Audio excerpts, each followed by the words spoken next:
Israel ने Iran पर 26 अक्टूबर को जवाबी हमला किया।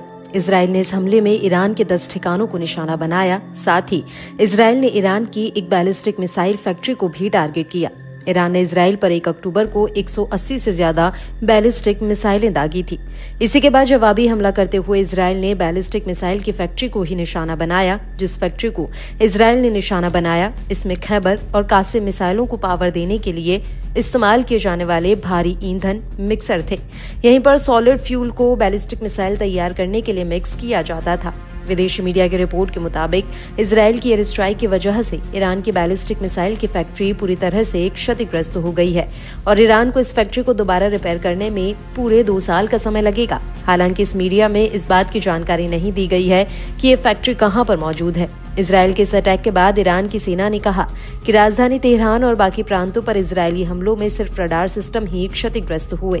ईरान के सशस्त्र बलों के जनरल स्टाफ ने एक बयान में कहा, देश के एयर डिफेंस सिस्टम ने समय पर इतना सही प्रदर्शन किया कि हमलों में सीमित ही नुकसान हुआ और सिर्फ रडार सिस्टम क्षतिग्रस्त हुए। ईरान ने 1 अक्टूबर को इजराइल पर मिसाइल से हमला किया था। इसी के बाद से इजराइल अलर्ट मोड पर आ गया था। इजराइल के प्रधानमंत्री नेतन्याहू ने इस बात का ऐलान उसी दिन कर दिया था कि ईरान ने अटैक करके बड़ी भूल की है और उसको इसका अंजाम भुगतना पड़ेगा। इसी के बाद इजराइल ने पूरे 25 दिन के बाद ईरान पर जवाबी हमला किया। साथ ही ईरान ने जब इजराइल पर हमला किया था तो नेतन्याहू ने इस बात का दावा किया था कि देश को ज्यादा नुकसान नहीं हुआ और एडवांस एयर डिफेंस सिस्टम ने हवा में ही मिसाइलों को ढेर कर दिया।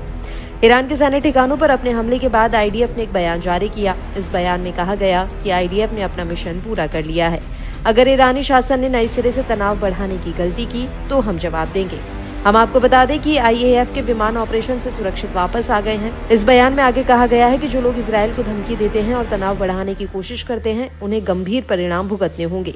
आज की कार्रवाई इजराइल राज्य और उसके नागरिकों की आक्रामक और रक्षात्मक दोनों तरह से रक्षा करने की हमारी क्षमता और प्रतिबद्धता को दर्शाती है।